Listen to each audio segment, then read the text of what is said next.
All right, so the question often comes of, I'm doing production.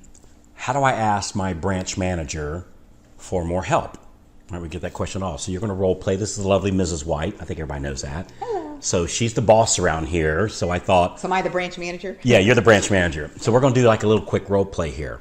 The problem that I find a lot of loan officers deal with is, like, let's say, and you can change the numbers, but you get the idea. Let's say they're closing 4 or 5 loans a month. 3 loans, 4 loans, 5 loans, 6 loans, something like that. And they go to the branch manager or the company owner and they say, I need some help. And the branch manager, 9 times out of 10, will say, well, as soon as you're closing this many loans, say like 8 or 9 or 10 or whatever that number is, well, then I'll get you some help. And I remember it happened not too long ago, and I asked the guy, I said, well, so how long you been working at that? He said, for 4 years now. I go, wow, so how's that working out for you? That's always the question. How's that working out for you? Not so much. I said, so the reason why it's hard to get to that 8, 9 loans a month is you need help to get there. So if you go, well, as soon as you get there, as soon as you win the Daytona 500, then we'll buy you that fast car. Right? It doesn't work that way. You get the fast car first, then you win the Daytona 500. So, all right. And it's not that the branch manager is trying to be a jerk or anything. They just don't know, right? Because that's what somebody told them. So here's the script. You've got to have help to get to that next level, guaranteed, right? Always happens. And you can't wait until you get there to get help. It doesn't work that way. Or if it does, it'd be very, very short-lived, and then you're burned out. In my case, the lovely Mrs. White, how come you're never home? And so here's the script. So Maria's my branch manager, and I'd come up to her, and to me, this is like a little bit of a heart conversation we're going to have here, right? Because this is serious stuff. And the branch manager, is trying to maintain their P&L, right? It's got to be profitable, right? Which makes perfect sense. And it might be that I need to share a help with 2 or 3 other loan officers, depend upon my production, right? Which is okay also. So, all right, so I'm coming to you and I'm asking for help. So I'd say, Maria, I really enjoy working with you, and you've been so helpful for me, and I really appreciate it. And I'd like to make you even more money. So, but I need your help with that. So, Maria, do you trust me? Now, at this point, she can say one of 2 things. She might say, I'm just being honest. No, I don't trust you. And so I have to go, all right, did I do something in the past where she doesn't trust me? And if I have, well, then I need to work on me. If she says no, and I haven't done anything to warrant not trusting, I need to think about where I'm working at. Just being honest, right? So that's almost never going to be the case. But do you trust me? No, you have no reason not to. This might not be a good match, right? Not with you though, honey. Right? No, okay, of course yeah. not. All right.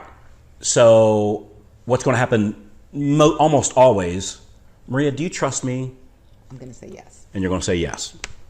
And I say, well, I appreciate that, and that's well placed. I need your help. I want to make you more money. Not I want to close more loans. Not I want to make me more money. I want to make him or her more money. You follow me? Because that's what everybody's sitting in that chair going, what's in it for me? So tell them, I want to make you more money. But I need your help to do that, and I need you to trust me. So here's the deal. I need somebody to help me chase the bank statements and pay stubs and help answer the phone. If appropriate, maybe help with some applications or at least setting up the appointments. I need help with that to get to the next level. And so I need you to trust me. I want to get an assistant, right? And when I get this assistant, they're going to help me with some of the paperwork while I go get more loans coming in. I'm going to do more marketing, more coffee appointments, more office appointments, more teaching classes, like whatever it is, that thing that you do that brought in more loans. And I'm going to do that activity while the assistant is helping me with some of the paperwork and chasing the pay stubs and bank statements and things like that. But here's the thing. So let's say I'm at 5 loans a month right now. I need you to trust me for 90 days. If I don't turn that 5 loans into 8 loans here in the next 90 days, we can get rid of the assistant. I'll never bother you about it again, and life is good. But I know I can turn that 5 into 8 and maybe even 10.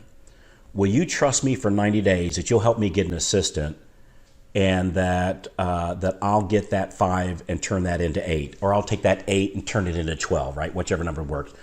Will you trust me for 90 days that while you help me with this assistant, I'm going to bring in more loans and help you make more money because of that? Would you trust me for the next 90 days?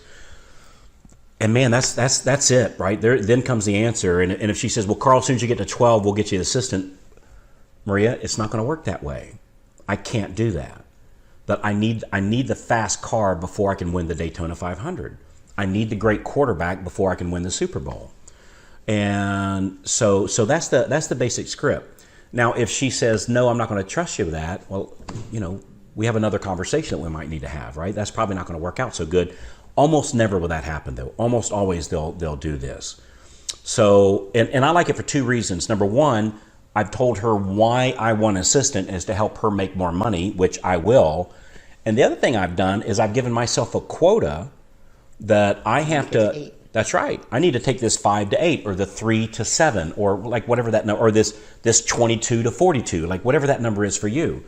And so I've given myself a quota. And so I got to step up to the plate here, because what your worst fear is you're going to get me an assistant, and then I'm going to spend more time down at the beach,